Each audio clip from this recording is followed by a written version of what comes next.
Most people who decide to consult with this method get stuck in the exact same place. Not the building they can build. They get stuck before that, on a blank page, trying to figure out who their first client even is and what on earth to say to them. They wait for a client to appear. A client never just appears. So this one is about the part nobody hands you, where the first client actually comes from, what to say, and how to land them. Without a website, without ads, without a single testimonial to your name. Here's what you'll walk away with. By the end of this, you'll know how to describe what you do so a business actually gets it in one sentence. You'll know the 3 places your first client almost certainly comes from, and which one to work first, because they're not equal. You'll have the actual approach, who to message, what to say, and how to set the first project up so it lands instead of dragging on for 3 months. This is the part that turns "I learned a method" into "I have a paying client."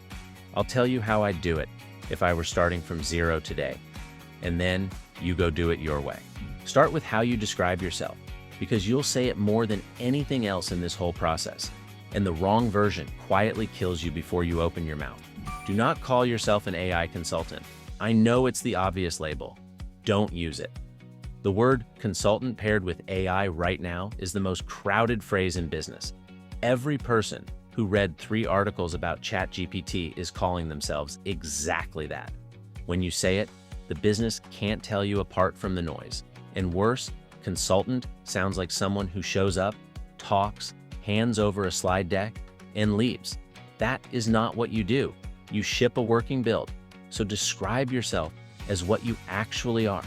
Someone who builds AI tools for businesses and can point at the result, not advice. A working build that does a real job. The label matters less than the distinction underneath it. You are the person who ships, not the person who talks. Lead with that everywhere. So here's the one sentence, and the move is to say it close to the same way every single time until it's reflex. Something like, I build AI tools for small businesses. I find the one spot where it saves real time or makes real money. I build it in a couple of weeks, and I can show you the return in plain numbers. That's it. It says what you do. It says you ship. It says fast, and it says you can prove it. Make it yours, tighten it to your own mouth, and then do not drift off it. The temptation when someone asks at a dinner or in a thread is to soften into, "Oh, I do some AI consulting." Resist that every time. The sharp version is what makes someone lean in. The soft version is what makes them nod and forget you. Okay, now the actual question. Where does the first one come from? There are 3 places, and I'm going to give them to you in the order I'd work them, because they are absolutely not equal in speed. The first place, and the one I'd start with on day 1, is the people who already know you. Former employers, past clients, people you used to work alongside, the founders you've traded messages with in some group, anyone who has seen you do good work at anything. This is almost always where the first client comes from, and the reason is simple. Trust is the hardest thing to earn cold, and with these people, you already have it. They don't need convincing that you're competent. They watched you be competent. The only question in their mind is, wait, can you actually do this AI thing now? And your first build is the answer to that question. You are not starting from 0 with these people. You are starting from, I already trust this person, which is most of the battle, already won. Now, the approach, because this is where most people fumble it. Do not blast out, "Hey everyone, I'm doing AI now, let me know if you need anything." That message does nothing. It's vague.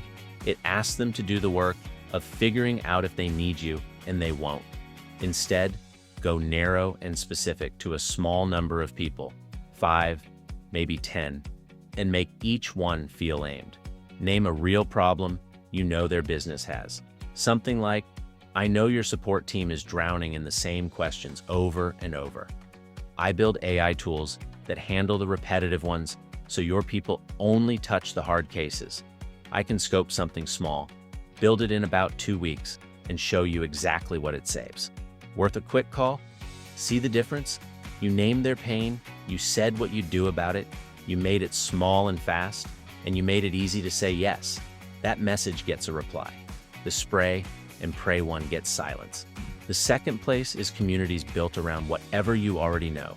Wherever your real experience is, that's your edge, and it's sitting in a community somewhere.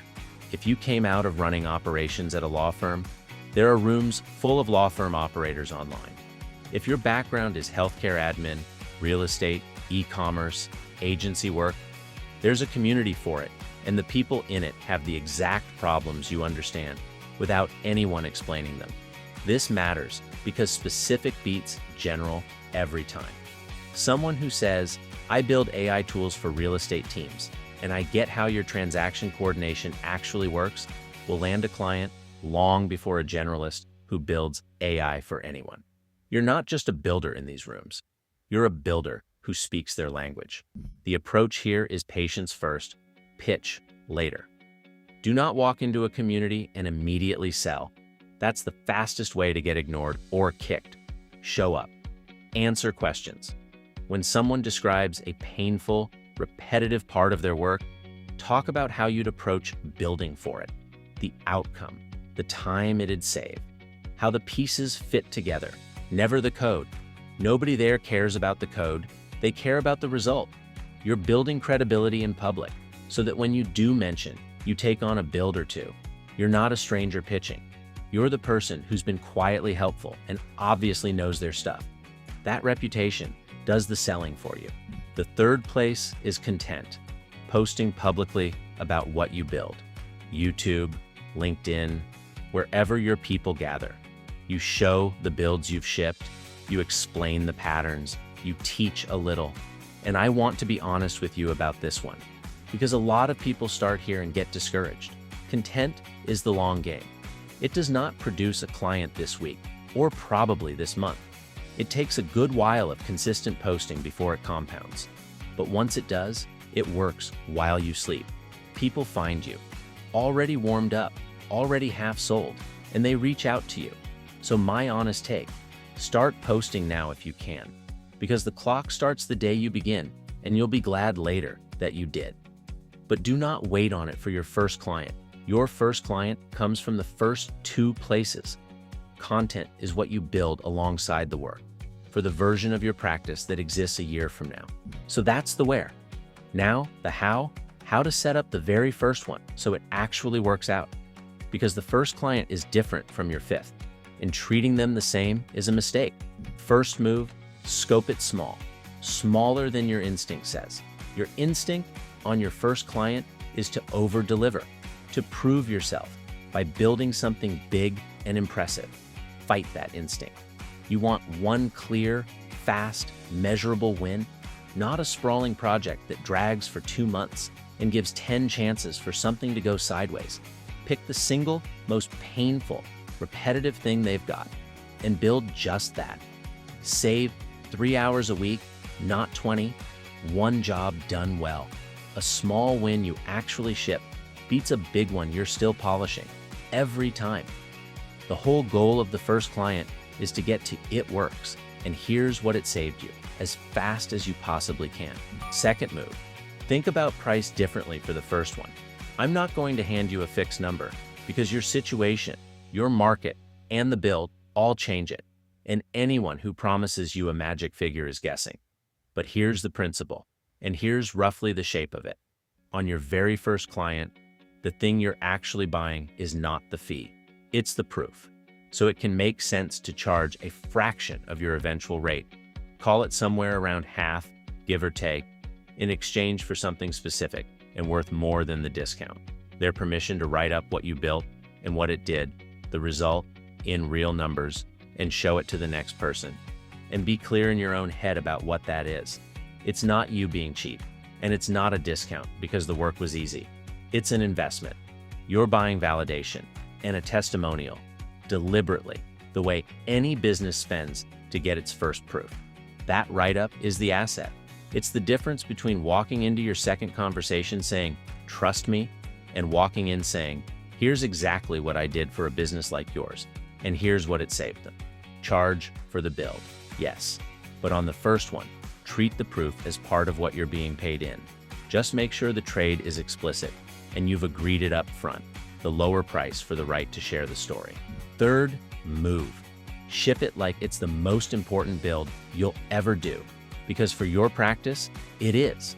Don't let the first one drag. Get it scoped, get it built, get it in their hands fast, the kind of pace where they feel the momentum. The reason is partly the client, but it's mostly you. Finishing the first one is what turns you from someone who thinks they can do this into someone who knows they can. That confidence is real. It shows in how you talk to the next prospect, and it's worth as much as the fee.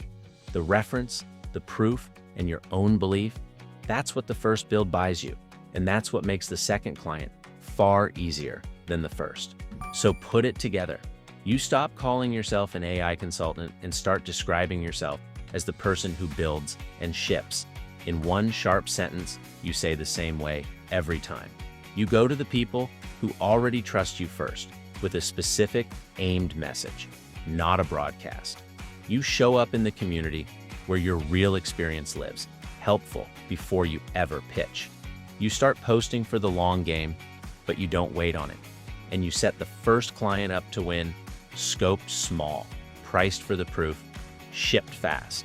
That's how the first client actually happens, not by waiting, but by going and getting one. So here's your move before the next lesson. Write your one sentence, the way you describe what you do, and tighten it until you'd be comfortable saying it out loud to a stranger.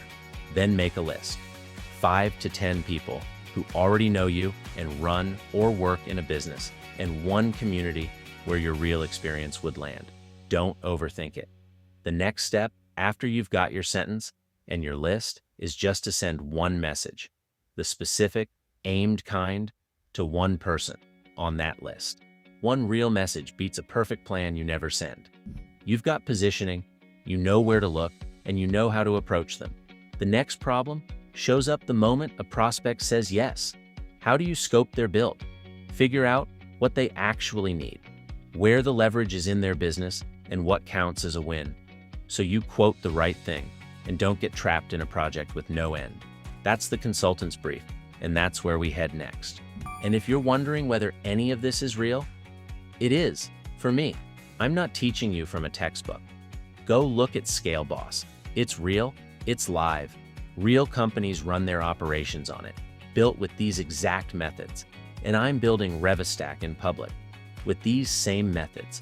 Software that used to take a team and a year on a budget that used to be impossible. The businesses that need what you can do are everywhere, and most of them have no idea this is even possible. They haven't found this course, they don't know how to do this, and you do. So go write your sentence, send that first message, and I'll see you in the next one.